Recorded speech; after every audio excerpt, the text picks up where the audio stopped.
20,000 रुपए की प्राइसिंग में बहुत सारे स्मार्टफोन आ चुके हैं और बहुत बड़ी कंफ्यूजन भी आ चुकी है। Vivo T4 लिया जाए, Oppo का K13 लिया जाए या Moto H60 Fusion लिया जाए, तीनों में से कौन सा स्मार्टफोन आपके प्राइसिंग के हिसाब से, आपके बजट के हिसाब से ज्यादा बेहतरीन निकल के आता है।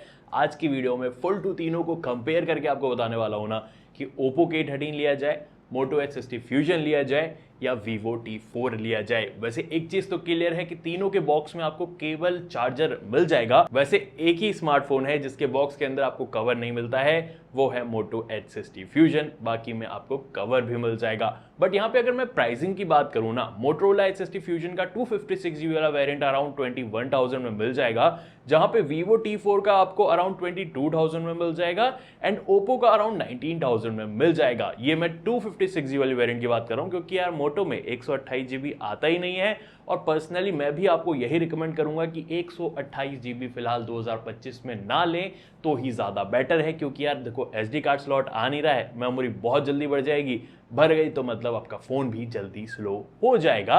अगर इस चीज को छोड़ के आगे हम बढ़ें, डिस्प्ले की बात कर लेते हैं, क्योंकि तीनों में अलग अलग टाइप की डिस्प्ले आती है। एक तरफ ओप्पो में आपको फ्लैट डिस्प्ले मिल जाती है, मोटो में ऑल कर्व डिस्प्ले मिल जाती है जो कि साइड में सबसे ज्यादा कर्व्स के साथ है, जहां पे वीवो में आपको क्वाड कर्व डिस्प्ले मिल जाती है जो कि पर्सनल मेरी थोड़ी सी फेवरेट है। मतलब फ्लैट और कर्व डिस्प्ले दोनों का मजा यहां पे वीवो की डिस्प्ले दे देती है। आपको तीनों में से कौन सी फेवरेट है कमेंट करके जरूर से बताना, और जा रहे हो तो यार वो सब्सक्राइब वाला बटन कृपया करके जरूर से दबा देना, क्योंकि वीडियो थोड़ी सी पसंद आ गई तो दिल खुश हो गया तो यार दबा दो, मेरा भी दिल थोड़ा सा खुश कर दो। वैसे जहां पे डिस्प्ले क्वालिटी की बात करी जाए ना, तीनों में आप 4K वीडियो को स्ट्रीम कर सकते हो, क्वालिटी वाइज तीनों ही अच्छे आपको मिल जाते हैं। हाँ, कलर्स में थोड़ा सा डिफरेंस मिलेगा, वीवो थोड़े से पॉप करता है, मोटो और भी ज्यादा पॉप करता है, जहां पे ओप्पो ना मैं कहूंगा बैलेंस साइड में रखता है। बट क्योंकि यार मोटो की डिस्प्ले 1.5K रेजोल्यूशन वाली है तो जो शार्पनेस है, जो डिटेल है, थोड़ी बेटर आपको मोटरोला के अंदर मिल जाएगी, जहां पे ओप्पो और वीवो में फुल HD वाली डिस्प्ले मिलती है। वैसे जहां बेजल्स को अगर आप कंपेयर करोगे ना तो ओप्पो के सबसे ज्यादा बड़े लगते हैं, बाकी मोटो में तो ऑल कर्व डिस्प्ले है तो एकदम बेजल्स नहीं दिखते, और ये सिमिलर चीज आपको वीवो में भी नोटिस हो जाएगी। बस एक और चीज आपको बता दूं कि यार यहाँ पे जो ओप्पो है इसके अंदर HDR का सपोर्ट नहीं मिलता है, जहां पे मोटो और वीवो दोनों में आप HDR वीडियो को भी स्ट्रीम कर सकते हो। थोड़ी हायर क्वालिटी आपको मोटो में आई थिंक डिस्प्ले साइड सबसे बेटर यहाँ पे निकल के आती है, बट यही है कि ये थोड़े कर्व्स इसके ज्यादा मिलते हैं, यानी टेम्पर्ड ग्लास ढूंढना आपको थोड़ा सा मुश्किल हो जाएगा। जहां पे सबसे इजी टेम्पर्ड तो यार ओप्पो के मिलेंगे, बट इसके बेजल्स यार 2025 के हिसाब से थोड़े बड़े लगे हैं। बाकी आपका क्या कहना है जरूर से बताना, क्योंकि तीनों में ही इन डिस्प्ले फिंगरप्रिंट सेंसर मिलता है, क्विकली वर्क करता है, कोई भी इशू आपको इसके अंदर नहीं आएगा। बट जहां आउटडोर विजिबिलिटी मैंने चेक करी यार, सबसे ज्यादा ब्राइटर मुझे यहाँ पे मोटरोला फील हुआ, सेकंड पे यहाँ पे वीवो है एंड थर्ड पे यहाँ पे ओप्पो मुझे लग रहा है। बाकी आप भी एक बार जरूर देख के बताना। वैसे आउटडोर में विजिबिलिटी में किसी में समस्या नहीं है, बस कम ज्यादा थोड़ा सा आपको मिलेगा। वैसे जहां डिस्प्ले के साथ साथ थोड़ा सा कॉम्बिनेशन मल्टीमीडिया वाला आता है, तो यहाँ पे भाई सबसे तगड़ी चीज बताऊं, मोटो सबसे बेहतरीन साउंडिंग स्पीकर लेके आता है। डुअल वाले स्पीकर हैं, डॉल्बी एटमॉस के सपोर्ट के साथ हैं। सेकंड पे ओप्पो आता है जो कि डुअल स्टीरियो स्पीकर्स हैं, लाउड ये भी होते हैं। बट थर्ड पे यहाँ पे वीवो आता है क्योंकि इसके अंदर सिंगल ही स्पीकर लगते हैं, तो यार क्वालिटी वाइज थोड़ा सा यहाँ पे निराशा होती है। वैसे हैप्टिक्स वगैरह देखो तीनों में ठीक ठाक मिल जाएंगे। अगर पूछो कि सबसे बेटर किस में है तो वो मोटरोला में निकल के आते हैं। बट जहां पे बिल्ड की बात हुई, देखो यहाँ पे IP68+65 की रेटिंग मोटरोला निकाल के लाता है और बाकी दोनों ही स्मार्टफोन सिर्फ IP65 की रेटिंग लाते हैं। तो यहां पे थोड़ा बेटर पानी वगैरह में गिर जाता है तो मोटो ज्यादा बेटर तरीके से सर्वाइव करेगा। और वैसे फ्रंट में डिस्प्ले प्रोटेक्शन भी मोटो में गोरिल्ला ग्लास 7i की मिलती है, जहां पे ओप्पो में गोरिल्ला ग्लास 6 की मिलती है एंड वीवो बताता नहीं है कौन सी प्रोटेक्शन इन्होंने यूज करी है। तो double layer of protection is necessary on Vivo. वैसे सबसे ज्यादा बेटर प्रोटेक्शन आई थिंक यहाँ पे मोटो की होती है। इसमें वैसे मिलिट्री ग्रेड सर्टिफिकेट भी निकल के आती है, लेकिन हाँ बैक से दिखने में कौन सा ज्यादा अच्छा लग रहा है ये तो एक बार आप जरूर से कमेंट करके बताना, क्योंकि तीनों में से सिर्फ मोटोरोला ही है जिसमें आपको बैक में वीगन लेदर मिलता है। बाकी दोनों में बैक में आपको देखो प्लास्टिक मिल जाएगा। वीवो थोड़ा सर्कुलर कैमरा मॉडल के साथ बैक में मैट फिनिश वाली प्लास्टिक आती है, फिंगरप्रिंट स्मचेस या स्क्रैचेस नहीं आते हैं, साइड फ्रेम हल्के से कर्व्स के साथ भी आता है। बट बिल्कुल आप बिलीव नहीं करोगे, 200 ग्राम इसका वेट है और सबसे बड़ी बैटरी 7300 mAh वाली इसके अंदर आती है। लिटरली भाई ये बिल्कुल फील नहीं होता है कि इतना भारा बैटरी वाला फोन इतना हल्का भी हो सकता है। उसी के साथ साथ अगर मैं ओप्पो की बात करूं तो बैक से देखो क्यूट सा कैमरा मॉड्यूल, आईफोनिश वाली थोड़ी सी वाइब देता हुआ, हाँ, आपको बैक में प्लास्टिक मिलता है, थोड़ा सा अलग पैटर्न बना हुआ है, फिंगरप्रिंट स्मचेस या स्क्रैचेस इसमें भी विजिबल नहीं होंगे, बट इसका जो मिडिल फ्रेम है ये फ्लैट एजेस के साथ है, होल्ड करने में थोड़ा फील होता है हैवी, अराउंड 210 ग्राम इसका वेट भी है। वैसे इसके अंदर भी 7000 mAh की बड़ी सी बैटरी निकल के आती है। हाँ, ये वीवो से थोड़ा सा हैवियर साइड में है, बट अगर आप दोनों का कॉम्बिनेशन ढूंढ रहे हो, बैटरी भी थोड़ी बड़ी हो और वो भी एकदम slimmer side, lighter side, Motorola निकल के आता है। इसका वेट अराउंड 181 ग्राम रहता है। मिडिल में अगर आप देखो भाई, फ्रेम दिखता ही नहीं है, एकदम पतला ये स्मार्टफोन है, सबसे ज्यादा लाइटर स्मार्टफोन है दोनों के कंपैरिजन में, और इजी टू यूज वाला भी ये सबसे ज्यादा है। बैटरी वैसे इसके अंदर 5500 mAh की आती है, तो हाँ, दोनों के कंपैरिजन में कम बैटरी है, बट क्या एक्चुअली में बैटरी कम है, ये आपको बैटरी वाले सेक्शन में थोड़ा आगे बताएंगे। बट आप मुझे कमेंट करके बताइए तीनों में से कौन अच्छे लग रहे हैं आपको। बट बाकी उसके अलावा तीनों में से कौन ज्यादा बेटर है परफॉर्मेंस में, चलो चेकआउट कर लेते हैं यार। ओप्पो में आपको मिलता है स्नैपड्रैगन का 6S Gen 4 वाला प्रोसेसर, जहां पे वीवो में मिलता है स्नैपड्रैगन का 7S Gen 3 वाला प्रोसेसर, और मोटो में मिलता है मीडियाटेक डायमेंसिटी 7400 वाला चिपसेट। अब देखो, नॉर्मल यूज में ना सबसे पहले वीवो और मोटो का एक साथ आपको दिखाता हूं, साइड बाय साइड देखो, दोनों में एनिमेशन मिल जाते हैं, स्मूदर एनिमेशन है, ऐप ओपनिंग क्लोजिंग भी दोनों में ही स्मूदर एनिमेशन के साथ होती है।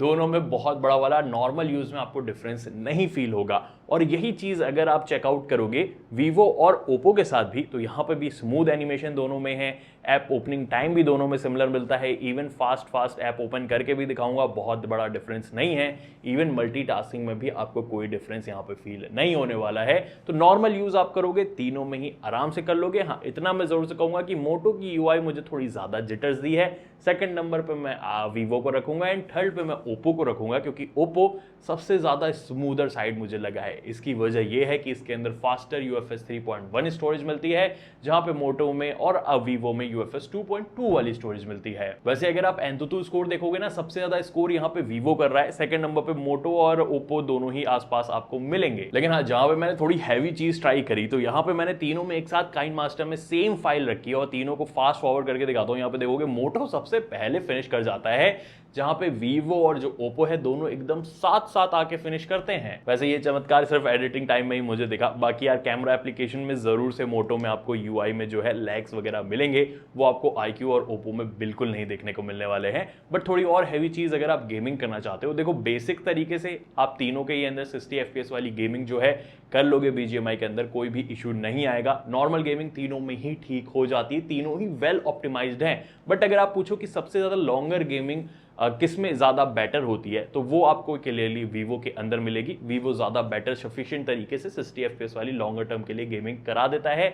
सेकंड नंबर पे यहाँ पे थोड़ा सा ऊपर नीचे मैं यहाँ पे कहूंगा, क्योंकि मोटो में भी 60 FPS अच्छी हो रही थी, इवन ओप्पो में भी अच्छी हो रही थी। बस ओप्पो मुझे थोड़ा हैवी फील हुआ गेमिंग करते टाइम, जहां पे मोटो कम हैवी फील हुआ, तो थोड़ा सा मैं कहूंगा 19-20 वाला आप लेके चल सकते हो।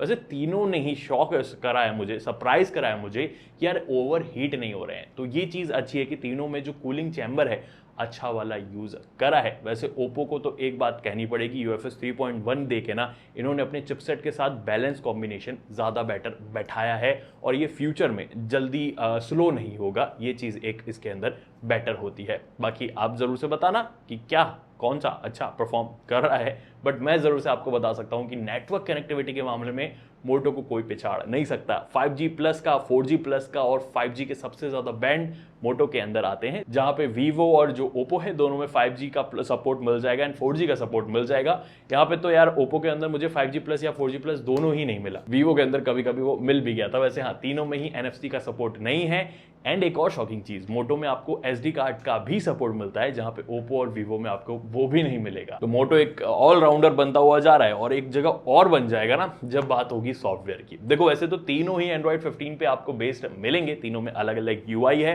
बट जो सॉफ्टवेयर प्रॉमिस है मोटोरोला में 3+4 ईयर्स का आपको मिलता है, जो कि सबसे ज्यादा है, क्योंकि जो वीवो है और जो ओप्पो है दोनों में ही 2+3 ईयर्स का ही आपको सॉफ्टवेयर प्रॉमिस मिलेगा। थोड़ा सा पीछे हो जाता है, एक और जगह थोड़ा सा पीछे हो जाता है कि जो ब्लोटवेयर की मात्रा है भाई साहब, ओप्पो में तो भयंकर है, वीवो में भी मिल जाएगी, जहां पे मोटो में कुछ भी ब्लोटवेयर नहीं मिलता है। Even hot apps and hot games भी आपको ओप्पो और वीवो दोनों में ही मिलेंगे। फालतू नोटिफिकेशन भी आएंगे तो उनको भी आपको टर्न ऑफ करना पड़ेगा। तो क्लीनर साइड UI में, सॉफ्टवेयर में आपको मोटोरोला मिलता है। वैसे लुक वाइज कौन सा ज़्यादा आपको अच्छा लग रहा है, किसका कंट्रोल सेंटर ज़्यादा अच्छा लग रहा है, किसके एनिमेशन ज़्यादा अच्छे लग रहे हैं, किसका बैकग्राउंड ब्लर ज़्यादा अच्छा लग रहा है, कमेंट करके आप मुझे बता देना। हाँ, वीवो थोड़ा सा आउटडेटेड यहाँ पे ज़रूर से फील देता है थोड़ी, बाकी आपको देता है कि नहीं ज़रूर से बताना, क्योंकि मुझे उतनी ज़्यादा दिक्कत नहीं है जब तक ये स्मूथ और रेगुलर अपडेट प्रोवाइड करते रहें। उस मामले में वीवो जो है सबसे ऊपर हो जाता है। वैसे तीनों में ही कस्टमाइजेशन भी अपनी अपनी मिल जाएगी, लॉक स्क्रीन वाली थोड़ी बहुत आप कर सकते हो, डेप्थ इफेक्ट के साथ वो ओप्पो और वीवो में दोनों में ही आपको मिलती है, और भी काफ़ी सारी कस्टमाइजेशन मिल जाती है। वैसे तीनों में ही आपको ऐप लॉक का ऑप्शन मिल जाएगा, ऐप को क्लोन करने का भी ऑप्शन मिल जाएगा। यस, तीनों में ही, मतलब मोटो में भी मिलता है, फुल रिव्यू वीडियो में भी मैंने बताया, जाके आप चेकआउट कर लेना अगर आपने अभी तक नहीं करी है। बट जहां पे एआई वाली बात आती है ना, देखो तीनों में बेसिक सर्कल टू सर्च आपको मिल जाएगा। वैसे तीनों में ही वो एआई इरेजर वाला भी ऑप्शन मिलता है, मोटो गूगल फोटोज के हेल्प से वहां पे इरेज करता है, बाकी दोनों में इनबिल्ट आपको मिल जाएगा। और भी छोटे मोटे एआई फीचर्स तीनों में ही मिलते हैं, बट सबसे ज्यादा अगर आप पूछोगे वो ओप्पो के अंदर आते हैं। ओप्पो में एआई राइटर, एआई रिप्लाई का एआई नोट्स का कॉल रिकॉर्डिंग में शमरी का, बहुत सारे एआई फीचर्स ओप्पो भर के देता है। उस मामले में मोटो का एआई और वीवो का एआई पीछे हो जाता है, क्लियरली यार पीछे हो जाता है। यहाँ पे उन्होंने एक चीज अप दी है, एक चीज थोड़ी सी डाउन दी है, तो वो चलता हुआ आपको मिलेगा। बट हाँ, लॉन्गर सॉफ्टवेयर अपडेट प्रॉमिस मोटो में ही चलता हुआ आपको मिलेगा। बाकी जहां पे इन दी एंड बात रहती है कैमरास की, आई नो आप बैटरी जानना चाहते हो, कैमरास के बाद बता देते हैं यार किस में बेटर मिलता है। लेकिन कैमरास में जहां पे यार आप देखोगे, मोटो में आपको 50 मेगापिक्सल का LYT700C वाला सेंसर, 13 मेगापिक्सल का अल्ट्रा वाइड सेंसर जो कि मैक्रो भी यूज कर सकते हो। बाकी आपको वीवो में 50 मेगापिक्सल का OIS के साथ सोनी का IMX82 वाला सेंसर, इसमें कोई भी अल्ट्रा वाइड कैमरा नहीं मिलेगा। और सिमिलर चीज ओप्पो में है, बट ओप्पो में 50 मेगापिक्सल का मेन सेंसर तो है, बट इसमें OIS का भी सपोर्ट नहीं है और अल्ट्रा वाइड भी नहीं मिलेगा। सेल्फी कैमरा जहां पे है आपको वीवो में 32 मेगापिक्सल का है, मोटो में भी 32 मेगापिक्सल का है, बट ओप्पो में आपको 16 मेगापिक्सल का मिलेगा। अब OIS ना होने का कितना बड़ा डिफरेंस पड़ता है आगे आपको बताएंगे, बट एक चीज तो क्लियर है, मोटो में ही अल्ट्रा वाइड आपको मिलता है, जो कि वाइडर शॉट्स वगैरह क्लिक कर लेता है, अच्छे लगते हैं और यूजफुल भी जरूर से है। बाकी दोनों में क्यों नहीं दिया, आई डोंट नो क्यों नहीं दिया, बाकी आप देख लेना यार अल्ट्रा वाइड रिक्वायर्ड है कि नहीं है। क्योंकि जहां पे वीडियो रिकॉर्डिंग की बात आती है कि बैक से 4K 30 FPS की तीनों में ही वीडियो रिकॉर्ड कर सकते हो। इस टाइम पे देखोगे सूरज की किरणें डायरेक्ट मेरे फेस पे पड़ रही है, तो किस तरीके से एडजस्टमेंट दिख रहा है, किसी में लाल लाल एकदम तो नहीं हो जा रहा है, ज़रूर से कमेंट करके बताइएगा। और बैकग्राउंड में जब सूरज देवता आ जाते हैं तो HDR को कौन अच्छे से मैनेज कर पा रहा है, क्या तीनों में से कोई कर भी पा रहा है कि नहीं कर पा रहा है। और सबसे पहले नहीं, सबसे आखिरी में देखते हैं OIS किसमें सही है। आ जाओ। अरे बट यहाँ पे यार एक चीज क्लियरली देख पाओगे कि यार जो स्टेबिलिटी है वो ऑफ कोर्स काफी बेटर आपको मोटो में मिल जाती है। इवन वीवो भी काफी स्टेबल वीडियो रखता है, ओप्पो की थोड़ी शेकी साइड में रहती है। एंड डिटेल्स वगैरह भी यार वीवो की मुझे थोड़ी बेटर लगी है। ये ना OIS होने का फर्क आपको ओप्पो में जरूर से मालूम देगा। और ये चीज आपको सेल्फी कैमरा में जहां बताऊंगा तो यहाँ पे भी देखो ओप्पो सिर्फ 1080p तक है, जबकि मोटो और वीवो दोनों ही 4K वीडियो रिकॉर्ड कर सकते हैं और स्टेबिलिटी ज़्यादा बेटर निकल के आती है मोटो के अंदर। एंड कलर्स वगैरह भी देखो तीनों में ठीक ठाक से आपको देखने के लिए मिल जाएंगे। बहुत बड़ा वाला डिफरेंस सेल्फी में नहीं है, बट हाँ डिटेल्स वगैरह मोटो और वीवो में थोड़ी बेटर निकल के आती है।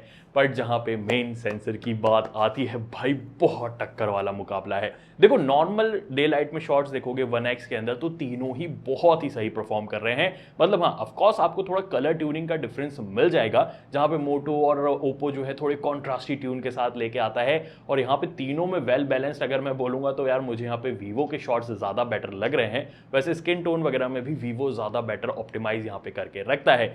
HDR मैनेजमेंट 1x में देखोगे तीनों में ही काफ़ी सही तरीके से हो जाता है। और तीनों में कभी कभी ना मुझे वो हेलो वाला इफेक्ट दिखा है कि फील होता है कि जो फेस है उसको थोड़ा ओवर ब्राइट करा है HDR के चक्कर में, बट तीनों में देखो चल जाता है। वैसे मोटो के शॉट देखोगे थोड़े येलो येलो वार्मर टोन में ज्यादा है, वीवो के थोड़े कूलर टोन में है। ओप्पो कभी वार्मर में चला जाता है, कभी कूलर में चला जाता है। वैसे डिटेल्स वगैरह भी तीनों में ठीक है, थोड़ी ज्यादा अगर आप कहोगे तो यार वीवो में सबसे ज्यादा बेटर पिक्सल पीप करने के बाद मुझे लगी है। बट यहाँ पे जहां आते हो ना पोर्ट्रेट वाले शॉट में, तो यहाँ पे भी आपको सिमिलर चीज मिलेगी। मतलब कलर्स का बैलेंस हो गया या हाईलाइट्स का बैलेंस हो गया, आपको तीनों में ही ठीक मिल जाएगा। बट जो आप एज डिटेक्शन देखते हो यहाँ पे वीवो बहुत ज्यादा बेटर परफॉर्म करता है।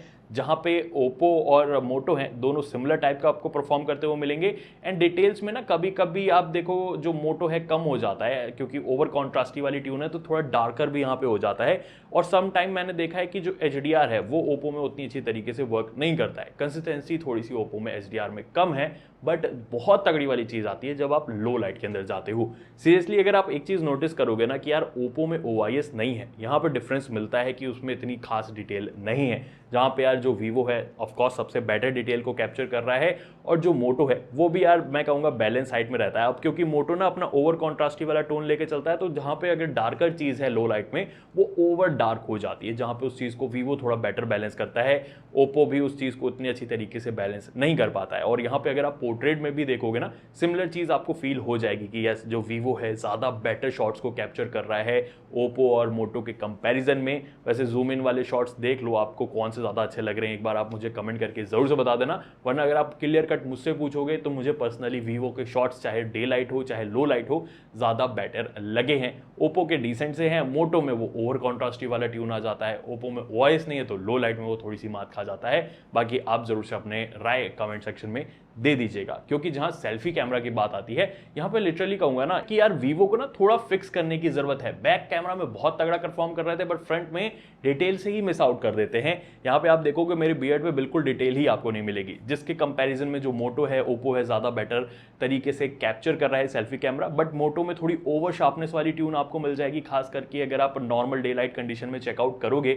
और यहाँ पे भी ओप्पो में ना वो थोड़ा ओवर कॉन्ट्रास्टी वाला ट्यून लगता है, बट शॉट्स वगैरह अगर डे लाइट में देखोगे थोड़े बैलेंस साइड में लगते हैं। लो लाइट में थोड़ा ज्यादा ओवर कॉन्ट्रास्टी ट्यून निकल के आता है। बट हाँ डिटेल्स के मामले में वीवो थोड़ा और बेटर परफॉर्म कर सकता है। मतलब ऐसा है मोटोरोला ओवर शार्पनेस कर रहा है, जो वीवो है थोड़ा सा ओवर स्मूथ कर रहा है, और जो ओप्पो है वो कॉन्ट्रास्टी और नॉर्मल वाली ट्यून को दोनों साथ लेके चल रहा है। ओप्पो का थोड़ा फिक्स करने की ज़रूरत है। और सेल्फी कैमरा तो आई थिंक तीनों को ही फिक्स करने की ज़रूरत है। तीनों में से कोई विजेता मेरे हिसाब से ऐसा नहीं बन सकता। बाकी आप भी एक बार देख लेना आपको क्या लग रहा है, कोई विजेता है कि नहीं है वो भी कमेंट करके बता देना। बट हाँ जहाँ आप बैटरी का पूछोगे, जैसे कि यार वीवो में 7300 mAh है, ओप्पो में 7000 है, एंड मोटो में आपको 5500 mAh बैटरी मिलती है। तीनों में सबसे ज्यादा तगड़ा बैटरी बैकअप ऑफकोर्स आपको वीवो का मिल जाएगा। लॉन्गर 2 दिन वाला बैटरी बैकअप आराम से इसमें मिल जाएगा। सेकंड नंबर पे ओप्पो आ जाता है, इसमें भी 2 दिन वाला बैटरी बैकअप निकल जाता है। बट जो शॉकिंग चीज है मोटो में भी भाई 1.5 दिन वाला बैटरी बैकअप निकलता है। अराउंड 8 आवर प्लस का बैटरी बैकअप जो है आप इससे निकाल सकते हो। पर्सनली मैंने निकाला है, तो हाँ कम बैटरी है बट बैटरी बैकअप भी इसका ऑप्टिमाइज तगड़ा वाला मिलता है। वैसे चार्जिंग साइड मोटो में 68 वॉट की चार्जिंग है, जहां पे वीवो में आपको 90 वॉट की एंड ओप्पो में आपको 80 वॉट की मिलती है। तीनों अराउंड ना 1 घंटे के अंदर आपके फोन को फुल चार्ज कर देंगे। उधर बहुत बड़ा वाला डिफरेंस ऐसे आप कहो तो आपको फील नहीं होगा। बट जहां पे कंफ्यूजन है ना कि तीनों में से कौन सा स्मार्टफोन किसके लिए बेटर है, if you have your choice कि मुझे कैमरा सबसे टॉप प्रायोरिटी में चाहिए, वीवो आई थिंक सबसे बेटर कैमरा फिलहाल के लिए मार्केट में दे रहा है। सबसे बेटर बैटरी भी फिलहाल मार्केट में ये दे रहा है। चार्जिंग भी सबसे फास्टर यहाँ पे दे रहा है। और हाँ थोड़ा अगर आपको मॉडर्न टच भी चाहिए ना डिस्प्ले में, वो भी आपको उसमें क्वाड कर्व वाली मिल जाएगी। बट हाँ वीवो की थोड़ी लिमिटेशन कि वो सिंगल स्पीकर वाली है, तो वो आपके लिए हो सकती है। बट अगर आपको चाहिए कि यार लाइटर साइड में बैटरी का उतना कोई झोलमाल नहीं है, कैमरा भी बैलेंस साइड में चाहिए अपन को, और मेन चीज़ वही है कि आपको स्लिम डिज़ाइन लुकिंग वाला मस्त वाला तगड़ा वाला फ़ोन चाहिए, मोटो की तरफ आप चले जाना। ओप्पो यहाँ पे यार सबसे सस्ता स्मार्टफोन आता है। मतलब अगर आपका बजट ज़्यादा नहीं है बट तब भी दोनों का मजा आप लेना चाहते हो, तो मैं ओप्पो आपको जो है रिकमेंड कर सकता हूँ। अगर आप OIS ना होने से थोड़ा दिक्कत नहीं है, या जो बेजल्स हैं उससे थोड़ी दिक्कत नहीं है, क्योंकि बाकी चीज़ें इसमें भी श्योर शॉट काफ़ी सही तरीके से हो जाती है। बाकी आपका क्या कहना है कमेंट करके ज़रूर से बता दीजिएगा। वीडियो पसंद आई लाइक करके कहीं मत जाइएगा। नमस्कार मित्रों।